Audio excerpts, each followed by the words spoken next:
In this video, I will show you how you can fix if your iPad Air is stuck in boot loop.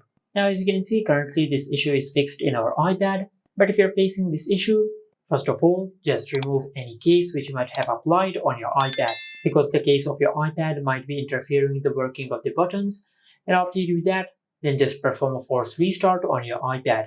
To do that, just press and release the volume up button and the volume down button. Then quickly press and hold the side button on your iPad until you see the Apple logo on the screen.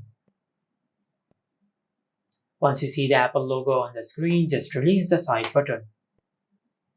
And after the force restart process is completed, then just check if your issue has been fixed or not.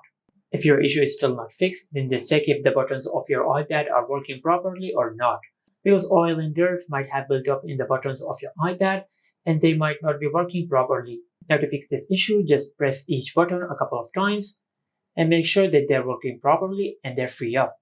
But if you have done that and if your issue is still not fixed, then just follow the next method. For that, just tap on the screen of your iPad using 2 fingers, because a ribbon or a connector might come loose on your iPad, and by doing that, it might go in place. Let's do that all over the screen of your iPad. Then flip your iPad and double tap on the back of your iPad like that. Now, after you've done that, then just bring the charging cable of your iPad and check if it is damaged or not. If the charger of your iPad is either damaged or not working, just replace it. And also make sure to use Apple's original charger with your iPad, because if you use a third-party charger or charger which is not supported by Apple, this can damage your iPad. After you do that, then just plug your iPad into charge for 30 minutes to an hour, and after that, just perform a force restart on your iPad as I've shown you earlier.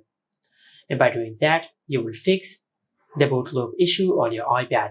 But if you've done all that and if your issue is still not fixed, then you might have a hardware problem with your iPad. Just take your iPad Air to the nearest service center and they will fix your issue. And this is how you can fix if your iPad Air is stuck in boot loop. Make sure to like, comment, and subscribe. Thank you for watching.